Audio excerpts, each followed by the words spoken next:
맞습니다. 주께서 너의 삶이 나를 선택한 것이 아니고 내가 너의 삶을 선택하였다. 그러니까 어때요? 내가 선택했으니까 확실하게 하나님께서 책임져 주신다는 거죠. 그럼 어떤 자들을 책임져 주실까? 하늘에 순종하고 그리고 그 계명이 되어지고 있는 자들을 하나님은 책임져 주시고 사랑해 주신다는 겁니다. 오늘 하나님의 사랑을 받는, 그래서 하나님께로부터 선택되어질 수 있는 귀한 이 한날이 되어지기를 바랍니다. 18절로 19절 세상이 너를 미워하면 너희보다 먼저 나를 미워한 줄을 알라. 너희가 세상에 속하였으면 세상이 자기의 것을 사랑할 터이나 너희는 세상에 속한 자가 아니요 도리어 세상에서 나의 택함을 입은 자인 고로 세상이 너희를 미워하느니라. 세상이 뭐냐? 질서 있게 정돈해야 되는 곳을 세상이라고 말합니다. 그러니까 이 세상은 아직 정돈되어지지 않은 곳이죠. 뭔가 질서를 잡아야 되고 정돈되어져야 되는, 그래서 단장되어져야 되는 이 곳이 바로 세상이라는 겁니다. 보여주는 물질계도 세상이라고 말하죠. 그러나 보여지지 아니하는 저와 여러분들 속에 있는, 우리 마음 속에 있는 이 곳도 세상이라는 겁니다. 그럼 나는 과연 어떤 세상에 나를 살아가고 있는가? 내가 어떤 세상에 살고 있는가? 에베소서 2장 3절에서는 그때에 너희는 그 가운데서 행하여 이 세상 풍조를 따르고 공중의 권세 잡은 자를 따랐으니 곧 지금 불순종의 아들들 가운데서 역사하는 영이라. 전에는 우리도 다 그 가운데서 우리 육체의 욕심을 따라 지내며 육체와 마음이 원하는 것을 하여 다른 이들과 같이 본질상 진노의 자녀이더니 그랬어요. 세상에 속하여 있는 자들은 어떤 자들이냐? 공중의 권세를 잡은 자, 그리고 불순종한 그 영을 가지고 있는 자, 그리고 육체와 마음이 원하는 것만 하는 자. 그래서 본질적으로 진노의 자녀다 이렇게 말합니다. 그때에 너희는, 그때 언제, 어느 때, 2000년 전에 아니면 언제, 어떤 때를 이야기하고 있는가? 그래서 그때라고 하는 이 포테라고 하는 이 단어는 언젠가, 과거의 한때, 그러니까 우리가 불순종으로 살아가고 나의 이 세상에서 살아가고 있고 아직도 육체와 마음이 원하는 것만을 하고 있는 그것은 과거의 한때여야 된다는 거예요. 그것이 지금까지 연장되어져서는 안 된다라고 말씀하고 있는 겁니다. 사도 바울은. 그러니까 과거의 한때, 그 언젠가, 그 언젠가지, 언제 한번, 이런 의미로 지금 그 과거의 한때 너희는 그 가운데서 행했다고요. 뭘 행했어요? 이 세상, 이 세대의 풍조를, 이 세대의 바람을 쫓아갔다는 겁니다. 그래서 전에 우리의 삶이 무익한 삶이었으나 과거에 한때 무익한 삶을 살았다면 이제 지금부터는 유익한 삶이 사라져야 된다는 거예요. 무익하다는 건 뭡니까? 해롭다는 거예요. 무능하다는 겁니다. 유익하다는 것은 무엇입니까? 어떠한 소용에 맞는, 실정에 맞는, 상황에 맞는 어떠한 것들을, 어떠한 힘을 내가 가지고 있는 것을 유능한 자다라고 말합니다. 그래서 과거에 한때 잘못 살은 삶이 돼야지 아직까지 그런 삶을 지속시켜서는 안 된다는 거죠. 공중에 있는 삶이, 세상에 있는 삶이 어떤 자들이냐? 공중을 붙잡고 있대요. 공중이 뭐냐? 생명력이 없는 바람이 부는 곳을 공중이라고 말합니다. 뻥 뚫려버렸어요. 아무것도 채울 수 없는 곳입니다. 그러니까 항상 어때요? 뻥 뚫려 있고 생명력이 없는 바람이 늘 부는 그 공중을 붙잡고 있으니까 마음이 항상 싸늘하게 냉각되어진다는 겁니다. 이게 공중이에요. 이 공중의 능력이 과연 유익한 것인가? 내 삶에 해로운 것인가? 당연히 해롭죠. 그러니까 지금 이후로는 불신하는 아들의 삶 안에서 활동해서는 안 된다고요. 무엇을 불신하고 있는가? 내 삶을 불신하고 있고 내가 가지고 있는 믿음을 하나님을 불신하고 있다는 겁니다. 불신하고 있는 그 삶 안에서 역사하고 있다고요. 역사가 뭡니까? 활동한다는 겁니다. 강렬하게 내 자신을 드러내고 있다는 거예요. 그 불신하는 영이, 불신하는 생각이, 불신하는 정신이. 그러니까 그 안에서 항상 어떠한 세상이 내 안에서 펼쳐지냐면 내 육체 안에서, 육신 안에서 내 원하는 그 정욕대로 가고 있다는 겁니다. 그래서 내 육신과 내 지각이 결정한 대로 그대로 지금 그것을 따라가고 있다는 거예요. 그러니까 너희는 다른 이들과 같이, 다른 이들이 아니라 남아있는 삶과 같이 본질적으로, 본질이라는 게 뭐예요? 본질상이라는 게 뭡니까? 휘시스라고 하는 이 단어는 타고난 성량이라는 거예요. 사람들이 이렇게 얘기합니다. 심리학에서는. 타고난 성량은 바꿀 수가 없어, 이렇게 얘기해요.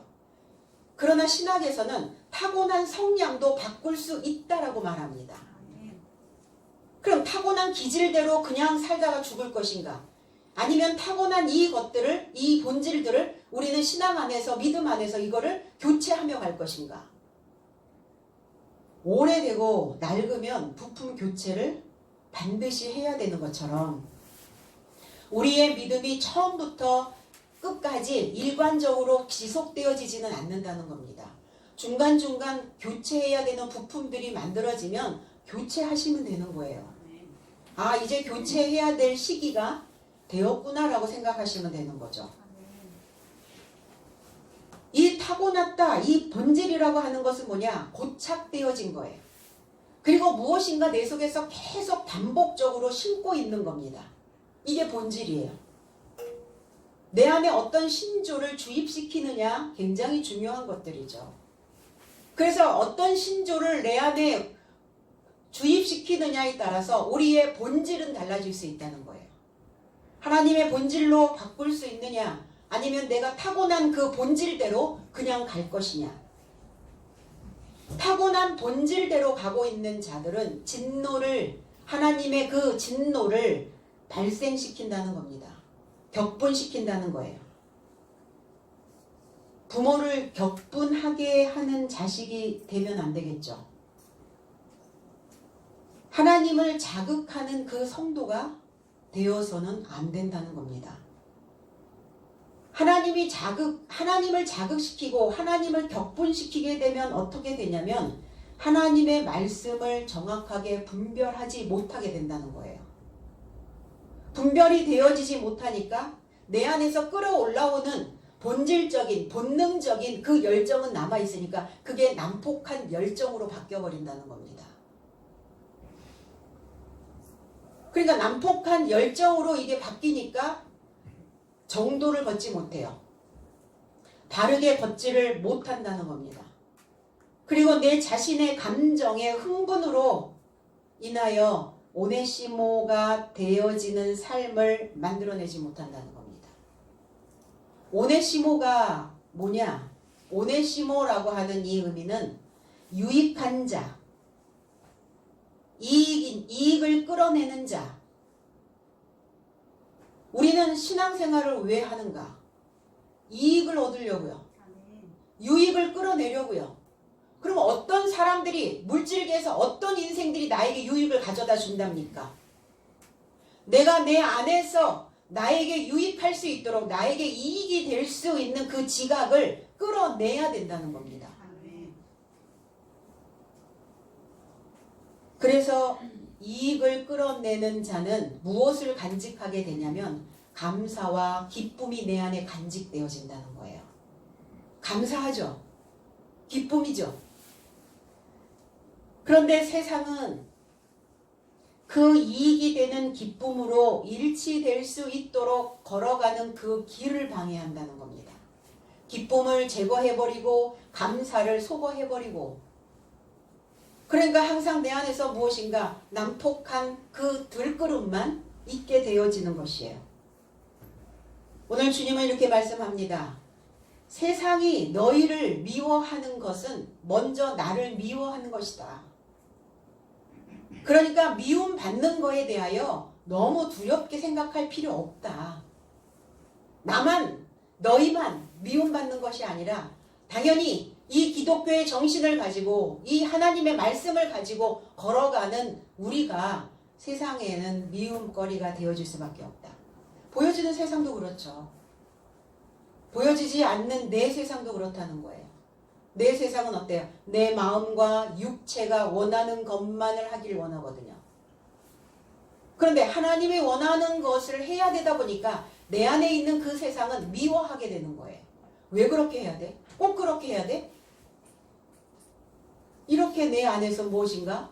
원망과 갈등들이 계속 살아나 움직이고 있다는 거죠. 하나님이 우리를 그 세상에 속한 자가 되지 않게 하시고 세상에서 우리를 선택하셨다고 말씀합니다. 그러면 선택되어졌다면 누가 책임져요? 하나님이 결정하시고 하나님이 선택하셨다면 하나님이 책임지실 거 아닙니까? 그러면 그 정도의 믿음? 그 정도의 믿음을 가지고 우리는 이 신앙 안에 머물러 있어야 된다는 겁니다. 오늘 하나님의 선택과 나의 선택이 오늘 이 자리에 우리의 삶을 이끌어내신 줄로 믿습니다. 그랬다면 이 자리에 있다면 우리는 기쁨이 되어져야 되는 거예요. 이 세상 속에 살아가고 있는 많은 세포들은 내 속에서 빈정거리고 나를 비난하죠. 교회, 예배, 국가의 정책 이런 여러 가지의 단어들이 내 속으로 막 스며들기 시작합니다. 그러면서 비난하죠. 빈정거리고. 그래서 순간 우리의 마음을 둘 곳을 상실하게 되어져 버린다는 겁니다. 마음 둘 곳을 상실해 버렸으니까 어때요? 마음의 집 안에 하나님이 계셔야 되는데 마음 둘 곳이 없으니까 마음의 집이 없어졌으니까 하나님을 몰아내 버렸다는 거예요. 이 엄동설 안에. 아이고 성님 이 엄동설 안에 나보고 어디로 가라고 말씀하십니까? 우리가 주님을 내가 몰아낸다라고 생각해 본 적 없죠. 그런데 기쁨과 감사와 그 은혜를 상실하는 순간 우리는 주님을 몰아내고 있다고 말하고 있습니다. 세상은 우리를 미워하고 또 내 육신과 내 마음이 원하는 그 세상은 또 나를 미워하고 박해하고 우리가 지금도 피부에 와닿는 그래서 피부에 와 닿을 만큼의 어떤 실감을 지금 하고 있지 않습니까? 교회에서 예배드리는 생활을 싫어해요. 세상은 싫어하고 내 세상도 싫어해요. 그 세상은 그래서 하나님을 미워하는 것이고 또 나 자신을 싫어하는 겁니다. 내 안에 있는 이 세상은 자기가 좋아하는 것만을 원하고 있죠. 그러나 우리는 그 세상에 있지 아니하고 나의 생활이 나의 삶이 교회 안에 있다면 나의 모든 삶을 하나님께서 선택하여 주신다는 겁니다. 이것으로 인해서 교회 생활을 하는 우리들을 세상에 속한 자들은 미워하게 되어 있어요. 용기 있는 자가 누군가? 우리는 다 이쁨만 받아야 되는가? 다 괜찮다고 그런 인정만 받아야 되는가? 오늘 지금 우리는 미움받을 용기가 나에게 필요한 시기이기도 합니다. 택했다. 택함을 받았다. 뭘 택했다는 말입니까? 내 육체를 택하셨다는 말입니까? 에클레고마이라고 하는 이 택함을 입은이라는 이 단어는 에크라고 하는 단어와 레고라고 하는 단어예요. 뭘 택해 주신 거예요? 내 속에 있는 말을 택해 주신 거예요. 말, 언어, 말씀. 내 속에 있는 말씀이 무엇인가를 나를 택해 주신다고요. 나를 바깥으로 끌어내 주신다는 겁니다. 내 속에 있는 분별력을 만들어 주신다는 겁니다. 그럼 내 속에 있는 어떤 말을 나는 선택하기를 원하는가? 내 안에 있는 어떤 말을 나는 늘 선택하며 살고 있는가? 내가 선택한 그 말을 하나님께서도 이 말을 선택하셔도 괜찮은가? 할 수 없다라고 하는, 불가능하다라고 하는, 믿음이 없다라고 하는 이 말에 우리는 너무 익숙한 나머지 무조건 어떠한 것들이 다가오면 할 수 없다라고 해요. 불가능하다고 말합니다. 못한다고 말하는 거예요. 그러면 그 말을 하나님께서 선택하셔서 너는 늘 불가능하고 너는 늘 할 수 없고 너는 가능하지 않아. 그러면 좋겠는가? 상황은 그래도 세상이 우리를 미워해도 하나님 그래도 내 마음에서 내 육신에서 원하는 것만을 하지 아니하고 하나님께 내가 선택받기 위해서 내 안에 하나님이 원하시는 그 말씀을 넣기를 원합니다. 가능합니다. 할 수 있습니다. 되어지고 있습니다. 그러면 하나님께서 이 말을 선택해 주시기를 원하지 않나요? 그래서 이 말을 선택받은 자들은, 내 안에서 이 말이 선택되어진 자들은 하나님 책임져 주시죠. 당연히 할 수 있다라고 하는데 누가 외면하겠습니까? 가능하다라고 하는데 하늘에서 도와주시지 않겠어요? 되어지고 싶다라고 말하는데 어떤 사람들이 조력을 안 해주겠냐고요. 그래서 이 활동이 시작될 수 있도록 앞에 놓으시는 거예요. 그 단어를. 내 앞에 놓여진 단어가 어떤 단어들이냐는 거예요. 그거는 내가 선택한 말을 앞에다 놓고 그 말을 보면서 가는 겁니다. 내 인생길이에요, 이게. 내가 앞에 놓은 그 단어를, 그 말을 보면서 이정표 향하여 이정표 삼아서 가는 거예요. 그런데 내 앞에 놓여져 있는, 선택되어져 있는 말이 늘 부정이라면 그 길이 곱게 펴지겠냐고요. 늘 울퉁불퉁, 늘 꼬불꼬불 험난한 길을 걸어갈 수밖에 없어요. 누구 때문이 아니에요. 누구로 인함이 아닙니다. 인간을 잘못 만나서가 아니에요. 내가 앞에 놓은 말 때문에 그렇다는 겁니다. 그럼 오늘 나는 어떤 말을 하나님께서 선택해 주시기를 원하는가? 그러면 그 선택해 줬으면 좋겠다라고 생각하는 그 말을 스스로 선택하셔서 여러분들의 앞에 놓으시기를 바랍니다. 앞에 놓여지려면 성전에서 흐르는 물을 마셔야 되는 거예요. 왜 아이들이 동영상을 통해서 또 유튜브를 통해서 SNS를 통해서 뭐 여러 가지 학습 자료들을 통해서 그렇게 학습을 하는데 왜 학습의 효과가 안 나타날까요? 왜 온라인상으로 수업을 하는데 왜 효과가 없을까요? 그건 편견이기 때문에 그래요. 왜 오프라인으로 학교를 가야 되고 왜 오프라인으로 예배를 드려야 되는가? 그거는 입체이기 때문이에요. 유튜브로 아무리 SNS로 아무리 인터넷으로 아무리 예배를 드려도 그 성전의 물은 내게 앞에 놓여지지 않습니다. 내가 택함을 받았다라는 증표가 있어야 되잖아요. 내가 택함을 받았다는 증표가 뭡니까? 오늘 이 성전 앞에 놓여진 거예요. 이 성전에서, 이 강대상에서 흐르는 지금 이 물을 지금 여러분들이 마시고 있다라는 이것이 증표라는 겁니다. 그러면 이 든든함으로 1년을 거뜬하게 살아낼 수 있는 막달라 마리아가 될 수 있어요. 이 막달라라고 하는 것은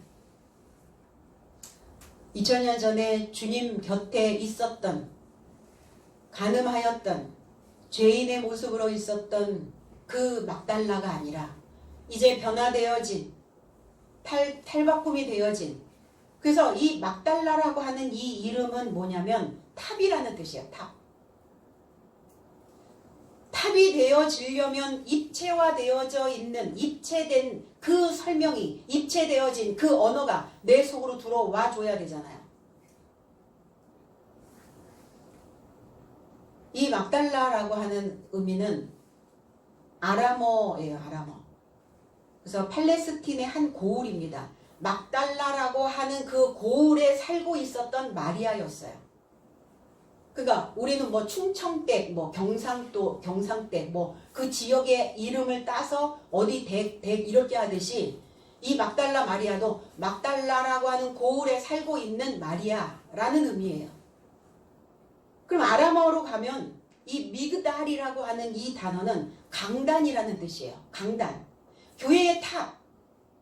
탑이 어딥니까? 강당이죠. 강대상이죠. 그래서 피라미드 모양으로 만들어 놓은 화단이라는 의미예요. 화단의 꽃이라는 의미예요. 그리고 옷에 달려있는 옷술이라고 하는 의미예요. 이 옷술. 요 끝에 요 술. 이게 막달라예요. 끝에, 맨 끝에 달려있는 이 술, 옷술. 그러니까 우리 모두는 다 막달라. 실과 같은 존재예요. 실이 있으면 어때요? 옷감 짜고, 실이 있으면 트어진 데 있으면 꿰매고, 내 마음이 트어져서 너덜너덜해졌으면 다 꿰매세요. 오늘 우리는 막달라로 창조되어져야 될 줄로 믿습니다. 옷술을 왜 달아놓습니까? 우아하게 빛나는 거예요. 그래서 강단과 강대상과 접하여 가까이에서 들어야 탑이 되어줄 수 있다는 겁니다. 종보다 더 크게 자라난다는 거, 탑이 된다는 거, 크게 위대하게 자라날 수 있다는 거죠. 강대상은 어떤 곳이냐? 강대상은 어머니의 젖가슴과 같은 곳이에요. 이렇게 툭 튀어 올라왔잖아요. 이렇게 툭 튀어 올라왔죠. 그러니까 아이가 엄마의 젖을 먹으려면 어떻게 돼야 돼요? 밀착되어져야죠. 바짝 붙어야죠. 엄마와 멀리 떨어져서 젖을 먹을 수가 있나? 못 먹어요. 그림만 보여주고 엄마 젖이다 이러고 보여주면, 동영상으로 엄마 젖이라고 보여주면 아이가 젖을 빱니까? 못 빨죠. 그래서 사람과 사람의 이 감성이, 느낌이, 호흡이, 이게 그만큼 중요하다는 겁니다. 아이의 젖병만 틱 물려주는, 엄마의 돌봄을 받지 못하고 젖을 먹는 그 아이들의 정신적인 힘이 어떻게 나오느냐고요. 그래서 이 강대상에서 나오는 이 젖을 먹을 수 있어야 탑이 되어줄 수 있어요. 잠언서 18장 10절에 여호와의 이름은 견고한 망대라. 의인은 그리로 달려가서 안전함을 얻느니라 그랬어요. 이 강대상이 망대입니다. 여기에서 흘러나오는 이 말씀이, 이 물이 내 속에 스며들면 여러분들은 또 탑이 되어지고 막달라가 되어지고 강단이 되어지는 거예요. 그것이 내 속에 만들어졌을 때 그 마음을 지켜줄 수 있는, 거기가 안전지대라는 겁니다. 거기가 안전한 곳이라는 거예요. 사무엘상 3장 19절로 20절에는 사무엘이 자라매 여호와께서 그와 함께 계셔서 그 말로 하나도 땅에 떨어지지 않게 하시니 단에서부터 부엘세바까지의 온 이스라엘이 사무엘은 여호와의 선지자로 세우심을 입은 줄을 알았더라 그랬어요. 이 막달라라고 하는 이 의미에 또 자라다라는 의미도 있어요. 자랐다. 탑이 됐다는 건 뭐예요? 자랐기 때문에 꼭대기까지 올라올 수 있었던 거죠. 자람에 사무엘이 탑이 되어짐에, 이 사무엘이라고 하는 의미는, 이 쉐무엘이라고 하는 의미는 하나님께서 들으신 바됨, 하나님께서 듣고 계신다는 거예요. 우리의 내면에서 올라오는 그 생각들을 하나님께서 듣고 계신다는 겁니다. 내 내면에서 올라오는 그 언어가 하나님 소리에 하나님의 그 귀 속으로 들어간다는 겁니다. 그래서 들으셨다는 거예요. 하나님께서 경청해 주신다는 겁니다. 그래서 그 말이 여호와께서 그 속에 사무엘과 존재되어 사무엘 안에 존재되어져 있기 때문에 그와 함께라는 뜻은 그와 함께 존재되어져 계신다는 거예요. 사무엘 안에 존재되어져서 그의 말을 이 따바르라고 하는 이 말씀을 이 말씀의 전체를 내 속에 있는 그 말을 하나님의 말씀으로 완성시켜서 그리고 부족한 부분들을 보충해서 뭐하지 않도록 떨어지지 않도록 그 말이 떨어졌다는 건 뭐예요? 내 속에 있는 말이 바닥으로 떨어졌다는 것은 그 말이 내게 아무 소용도 없이 가치도 없이 내동댕이 쳐버려졌다는 거예요. 하나님의 말씀 들으면 그 말씀이 내 안에서 소용 있게 만들어야 되는데 아무 소용도 없도록 내동댕이 쳐버렸다는 거예요. 그 말씀을 듣다가 중단해 버린다는 겁니다. 그러니까 나는 네가 말하는 그 소리들을 너의 하는 그 말들을 하나도 밖으로 던지거나 중단시키거나 열등한 상태에서 내동댕이 치지 아니하게 하실 것이다. 왜 단에서부터 부엘세바까지 이렇게 지역을 정하셨을까? 단이라고 하는 의미는 다스리다라는 뜻이에요. 너의 삶의 다스림서부터 부엘이라고 하는 의미는 파다, 새기다, 운물 이런 뜻이에요. 부엘, 너의 하나님의 말씀이 네 삶 속에서 이 말씀이 물 웅덩이를 만들어내기까지 하나님의 말씀이 네 속에서 운물이 되어지기까지 운물이 되어져서 가득 채워질 때까지 그래서 다스리고 그 말씀이 충분히 채워질 때까지 뭐 하시겠다? 너를 신실한 종으로 내가 너를 지탱하게 할 것이다. 세워주시겠다는 것, 세우심을 지탱하게 하심을 지탱하고 있다라는 건 뭐예요? 각자의 몫을 해내고 있다는 겁니다. 성도로서의 목, 목자로서의 목, 교회로서의 목, 분명한 목이 있죠. 그 몫을 해낼 때 교회는 교회대로 우리의 삶은 우리의 삶대로 하나님의 말씀이 하늘의 말씀이 가득 충만하게 채워질 수 있다라는 겁니다. 20절로 21절 내가 너희더러 종이 주인보다 더 크지 못하다 한 말을 기억하라. 사람들이 나를 핍박하였은즉 너희도 핍박할 터이요 내 말을 지켰은즉 너희 말도 지킬 터이라. 그러나 사람들이 내 이름을 인하여 이 모든 일을 너희에게 하리니 이는 나 보내신 일을 알지 못함이니라. 핍박 오죠 당연히. 무엇을 위한 핍박인가요? 내가 종으로서 그리스도 예수 그 주인보다는 더 크지 못한다. 더 위대해지지는 못한다. 더 위대해지지 못한다는 말을 기억하라. 그러니까 넘어가지 말라는 거예요. 그 법 안에 지도자의 법 안에 있으라는 거예요. 그 법 넘어가면 어때요? 탈선이에요. 탈선. 그러니까 초월하여 더 위대해지지는 못해도 더 크지는 못해도 그러나 같아져야 된다. 제자의 삶은 선생을 초월하지 못하고 종도 주인을 초월하지 못한다. 더 위대해지지는 못하지만 선생과 같아야 되고 주인과 같이 되고자 채움을 받아야 된다라고요. 채움을 받아야 같아질 수 있잖아요. 그러니까 채워지려면 뭐 하셔야 돼요? 배가 아직 안 찼어. 그럼 실컷 먹어야죠. 내 기분 내키는 대로 어느 날은 밥을 많이 먹고 어느 날은 쫄쫄이 굶고 그렇습니까? 균형이 깨지면 육체의 건강도 해치고 마음의 건강도 해치게 됩니다.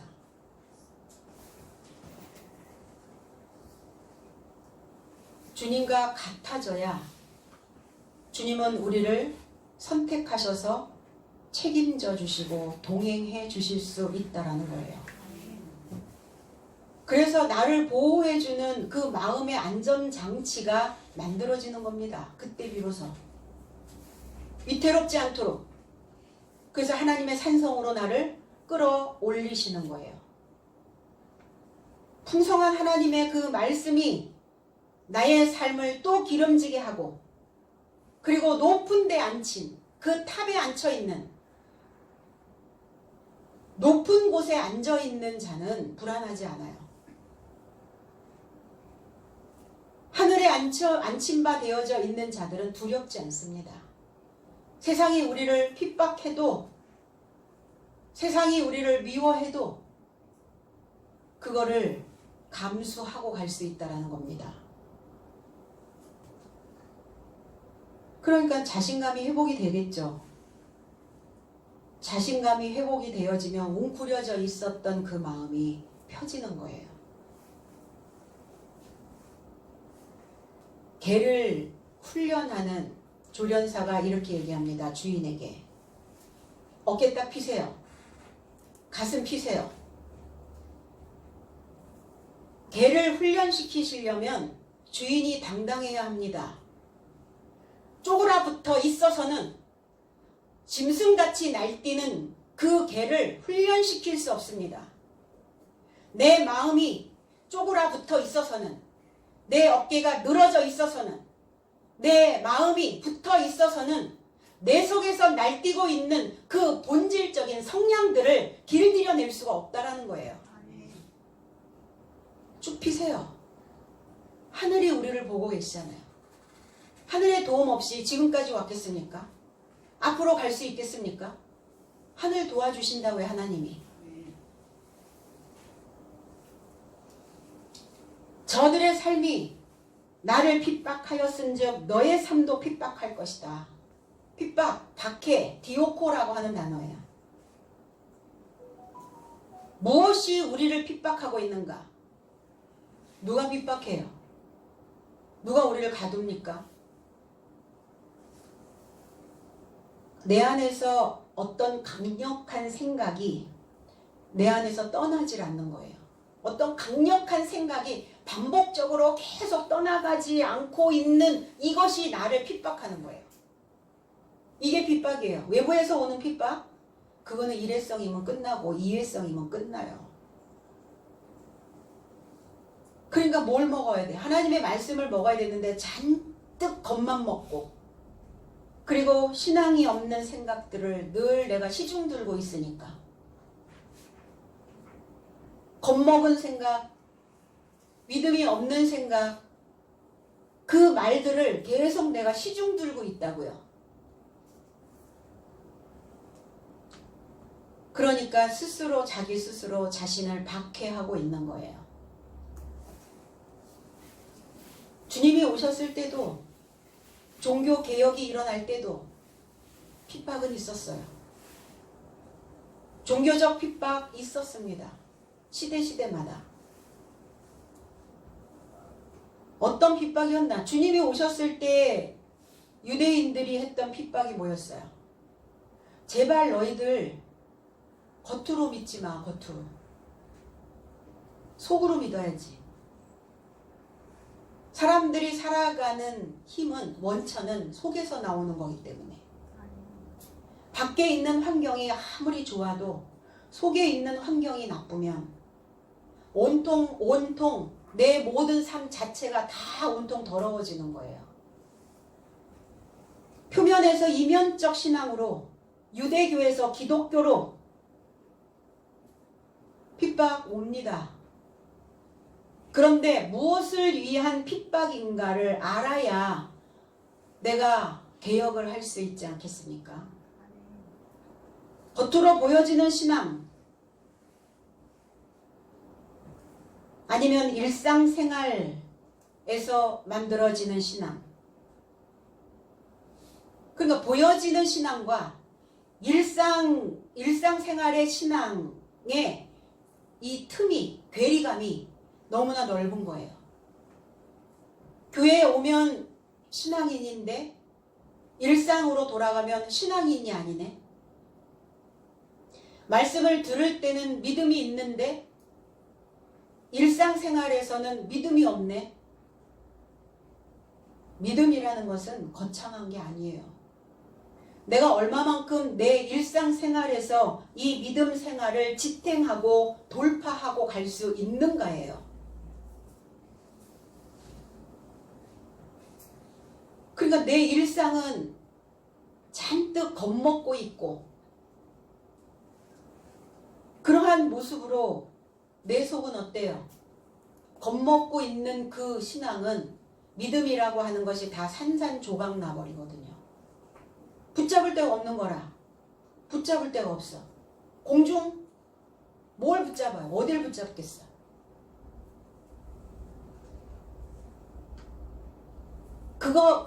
그런 핍박이라면 불필요한 핍박이죠. 주님은 어떤 핍박을 받으라고 말씀하시는 거예요? 의를 위한 핍박. 옳은 것을 찾아가기 위한 의인이 되고자 하는 그 핍박이라면 감내해야죠. 내가 막달라가 되어지기 위해서 하나님의 그 강대상에서 흘러나오는 말씀을 먹고자 신앙생활을, 교회생활을 하고자 하는 핍박이라면 그건 감내해야 됩니다. 그것이 아닌 나를 위태롭게 흔들리게 만드는 그 신앙으로 내 스스로 나를 핍박하고 있다면 그건 멈춰야 되죠.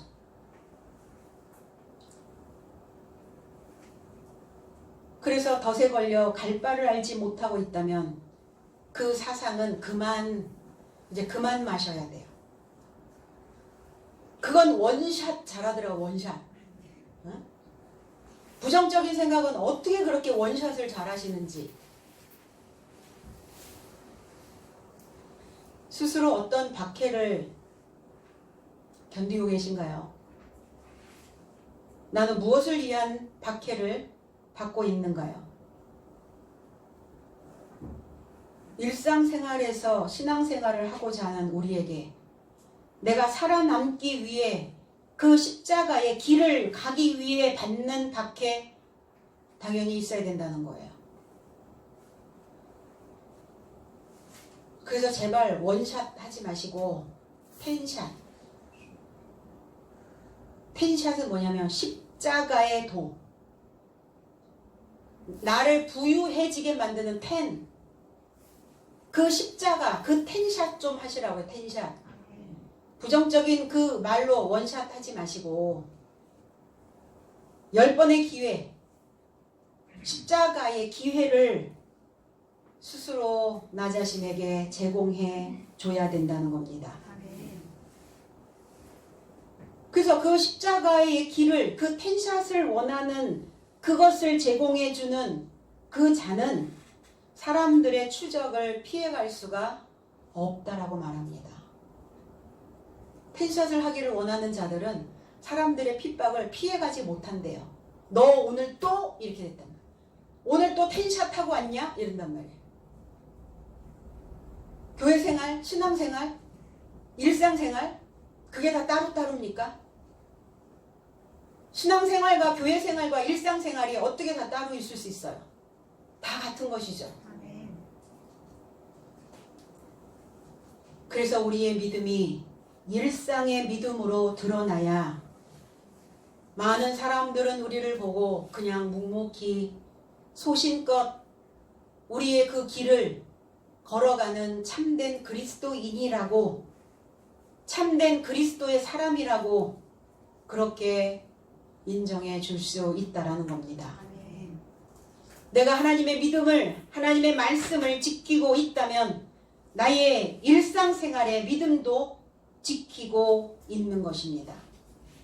그러나 저들이 나의 이름을 통과하기 위해서 이 모든 삶을 너의 삶에 이루고자 행할 것이다.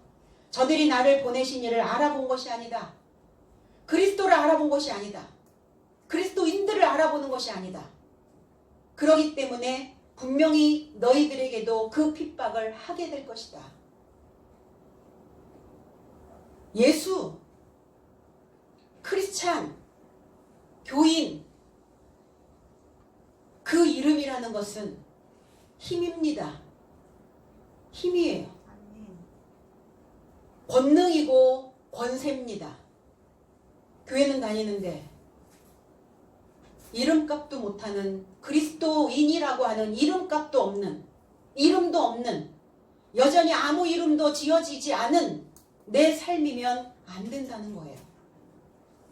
그리스도인이라는 것은, 교인이라는 것은, 성도라는 것은 그 이름의 권위를 가지고 이 세상의 삶을 살아가야 된다는 거죠. 하나님이 보내신 자가 누굽니까? 2000년 전에 그리스도 예수시죠. 지금 이 시대는 누굽니까? 사도입니다. 사도. 저와 여러분들 다 사도의 삶이에요. 그런데 보내신 자를 알아보지 못하였기에 미워하고 원망하고 핍박할 수밖에 없다. 그들이 나를 교회 다닌다고 하면서, 신앙생활 한다고 말하면서 신앙생활을 어떻게 해야 되는지 그들은 알아보지 못하고 있는 것이다. 하나님의 아들을 파견하신 이유가 뭘까요? 오늘 이 말씀을 나에게 파견해 주시는 이유가 뭘까요? 심판이 아니라 구원받게 하기 위함이라는 겁니다. 왜 심판은 두려운가? 심판은 죽음입니다. 끝이에요. 기회가 없어요. 회생될 수가 없습니다. 그래서 내가 온 것은 판결하려고, 심판하려고 온 것이 아니라 내가 너희의 삶을 구원하게 하려고 온 것이다. 그럼 내가 믿음이 있어야 구원받았죠. 받죠. 믿음의 결과는 뭐냐면 구원입니다. 건짐을 받는 거예요. 내 물엉둥이에서 나를 건져내야 된다는 겁니다. 주님의 이름과 하나 되고자 믿어야 돼요. 주님을 믿는 것이 아니라 주님의 이름에 이르도록, 그 이름에 이르도록 믿어야 저와 여러분들이 이름을 갖게 돼요. 어떤 이름? 그리스도인, 크리스찬. 사람에게 속박된 인생이 아니라, 사람에게 거는 기대가 아니라 내가 주도적인 삶을 이끌어낼 수 있는 그 이름을 갖게 되는 겁니다. 노예는 이름이 없어요. 그래서 막 짓는 거예요. 삼돌이, 돌쇠, 막 이렇게. 그리고 야, 너, 어이, 이름만 부르죠. 너, 누군가 나에게 야라고 하거든, 나 이름 있거든 하세요. 너라고 하거든, 내 이름 똑바로 알려주세요. 이름에 권위가 없으면, 이름에 권능이 없으면, 권세가 없으면 함부로 부른다는 거야, 이름을. 왜? 그들은 하나님을 알아보지 못했기 때문에. 여러분들의 형상 속에, 여러분들의 모양 속에 하나님의 모습을 알아보지 못하기 때문에 함부로 하는 거예요. 누군가 나를 함부로, 내 이름을 함부로, 내 이름이 있는데 그렇게 함부로 부르거든, 하나님을 함부로 하는 것이라고 생각하셔야 됩니다. 그러니까 나는, 하나님을 믿는 저와 여러분들은 책임을 져야 해요. 하나님의 이름을 추하게, 누추하게 만들지 않을 책임을 가지고 가야 됩니다. 나 하나의 삶이 망대가 되어져야 여호와께서는 그 망대의 하나님이시라고요. 내가 탑이 되어져야 하나님은 그 탑이 되어진 그 삶의 하나님이시라고요. 그러니까 끊임없이 기어 올라오는 거예요. 밑에서부터 올라가는 거예요. 올라가기를 좋아해요. 사람들은 산을 좋아하고 높은 곳을 원하고. 알아보지 못하는 이유가 뭘까? 믿음의 확신이 없기 때문이죠. 깨닫지 못하고 있기 때문에 알아보지 못하는 거예요. 알아보지 못한다는 것은 뭐예요? 안 보이는 거예요. 앞이 안 보여. 그러니까 자주 불 속에도 넘어지고 물 속에도 빠지는 거예요. 내 안에서 들끓는 그 정욕으로 인하여 그 불 속에도 빠지고 내 안에 흐르는 그 할 수 없다라고 하는 부정적인 그 강물에도 또 빠지고. 하나님을 확신하고 있는가? 하나님을 믿는가? 하나님의 실체, 하나님의 존재, 하나님의 삼위가 어디에 있습니까? 하나님은 왜 사람을 지으셨을까? 사람을 왜 창조하셨을까? 그 보이는 사람 안에 거주하시려고, 보이는 사람 속에, 참된 그리스도인 속에, 거기에 집 짓고 사시려고. 나를 왜 선택하셨는가? 하나님의 그 권위인 이름을 내 삶 속에 놓아주시려고. 하나님을 우리가 오늘부터 믿어도 상관없어요. 과거에 한때 믿음 없이 언젠가 그렇게 한번 한 거 좋게요. 그러나 지금 오늘 내게 주어져 있는 이 삶 속에 우리는 다시 하나님을 확신하고 하나님을 믿고, 그래서 내가 과거에 한때 침륜에 빠졌다 할지라도 그것을 오늘 우리는 박차고 나와야 될 줄로 믿습니다. 그래서 2021년은 믿음의 점검하는 달이에요. 믿음의 점검을 하는 해.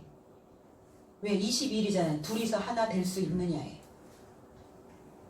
하나님과 내가 하나로 만들어져야 되는, 하나님을 확신할 수 있는, 그래서 내 믿음을 점검하는 기간으로 삼으시고, 나는 지금 어떠한 무엇을 지금 바라보고 있는가, 내 모습을 알아보셔야 될 줄로 믿습니다. 22절, 내가 와서 저희에게 말하지 아니하였다면 죄가 없었으려니와 지금은 그 죄를 핑계할 수 없느니라. 너희가 지금 복음을 듣지 못했다면, 이 말씀을 듣지 못했다면, 하나님을 믿지 않았다면, 그렇다면 너의 죄에 대해서 무지하니까 죄를 갖지 않았다라고 생각할 수 있다. 그러나 말씀을 들었고 말씀을 배웠고 하나님을 믿어왔다면 너희 속에서 죄가 지금 발생되어지고 있음을 알 수 있다. 그러니까 핑계할 수 없다는 거예요. 핑계라는 건 뭐예요? 아닌 척할 수 없다는 거예요. 탈을 쓸 수가 없다는 겁니다. 겉으로 그냥 믿는 척 할 수 없다는 거예요. 말씀이 들어갔다면 겉으로 믿는 척 해서는 안 된다는 겁니다. 핑계할 수 없다. 외식할 수 없다. 죄가 뭡니까? 헬라어에서는 하마르티아라고 하는 단어예요. 관역을 마치지 못하다. 히브리어에서는 하타라는 단어예요. 빗나가다, 상실하다. 이게 죄예요. 뭘 상실합니까? 죄가 뭡니까? 믿음을 상실하는 것 죄입니다. 무엇에 빗나갑니까? 하나님의 법 안에서 빗나가 있는 것, 그게 죄라는 거예요. 도덕적으로, 윤리적으로요? 도덕과 윤리는 당연한 거죠. 그걸 왜 교회에서 가르칩니까? 태어날 때부터, 아니면 엄마의 태교서부터 되는 것과 되지 않는 것, 그것 도덕과 윤리는 이미 기본적으로 다 배워왔던 거예요. 그것을 더 넘어 하늘의 법, 하나님의 법, 말씀 안에 있는 그 법대로, 그 계명대로, 그 율례대로, 그 규례대로 가지 않고 있다면 하나님을 잃어버린 거죠. 빗나가 있는 겁니다. 그럼 하나님의 계획 안에 들어가야 그 죄로부터 내가 해방되어질 수 있어요. 그럼 하나님의 계획은 뭘까요? 이 땅에 살면서 목숨 걸으라 하고 말하신 적 없어요. 이 목숨줄 이 땅에 메어놓고 끌려다니라고 하신 적 없습니다. 하늘을 우러러, 하늘을 우러러 봐야죠. 하늘을 우러러 보시라고요. 저와 여러분들 속에 있는 그 하늘을 우러러 보시라고요. 저 바닥에 있는 아무것도 없는 보잘것없는 누추하고 추한 그러한 그 땅에 있는 내 모습 보지 마시고, 내가 탑이 되고자 지금 올라가고 있는 내 모습을 우러러 보시라고요. 그 생각에서 지금 그 하나님의 계획과 빗나가 있다면 우리는 죄 짓고 있는 거예요. 그 생각에서, 그 궤도에서 벗어났다면 오늘 우리는 다시 하나님의 그 말씀 안으로, 하나님이 할 수 있다라고 하는 능력 안으로 우리는 다시 들어가야 될 줄로 믿습니다. 그래서 말씀을 듣고, 말씀을 배우고, 말씀을 먹고, 말씀으로 행하고, 이것이 우리 일상생활에서 이루어져야 되는 일들이에요. 교회만 오면요, 말씀을 들을 때만, 그리고 일상으로 돌아가면 어떻게 변하는 거예요? 어떤 모습으로 변하는 겁니까? 같아야죠. 오늘 주님은 하늘은 분명 오늘 우리에게 기회를 주셨습니다. 우리를 이 자리에 있게 하셨고, 이 탑에서 흘러내려가는 영적인 젖을 여러분들이 입체적으로 먹을 수 있게 만들어 주셨고, 우리 안에서 겁먹었던 그 믿음이 이제 다시 회복이 되어져서 오늘 하나님의 말씀을 감사함으로 은혜로 드릴 수 있도록 해주셨다는 것이 저와 여러분들을 택해 주셨다는 근거라는 겁니다. 여기까지 오셨잖아요. 여기까지 오셨으면 뭐 하셔야 돼요?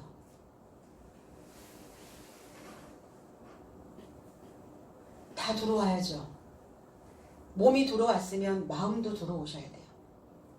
몸과 마음이 들어와서 그래야 이 말씀을 통해서 내 속에 어떤 부품을 발아야 되는가 재정비하시고, 그리고 내 속에서 일어나는 그 어떠한 생각도 어떻게 해석하느냐에 따라서 인생은 달라질 수 있다는 겁니다. 우리는 분명히 하나님의 모양을 가지고 하나님의 형상을 만들어내야 되는 자들입니다. 무엇이 우리를 그렇게 잔뜩 겁먹게 만드는가? 내 앞에 놓여져 있는 말이 어떤 말인가? 어떤 말에 의해서, 어떤 언어에 의해서 내가 끌려다니고 있는가? 우린 분명히 그것을 알아봐야 된다는 겁니다. 오늘 저와 여러분들의 주신 이 기회를 다시 붙잡으시고, 오늘 다시 재정비하셔서 하나님과 내가 둘이 하나 되어지는 이 2021년의 축복된 삶이 저와 여러분들의 그 삶 가득, 일상생활 가득 채워지는 귀한 날들이 되어지기를 축복합니다. 기도하겠습니다.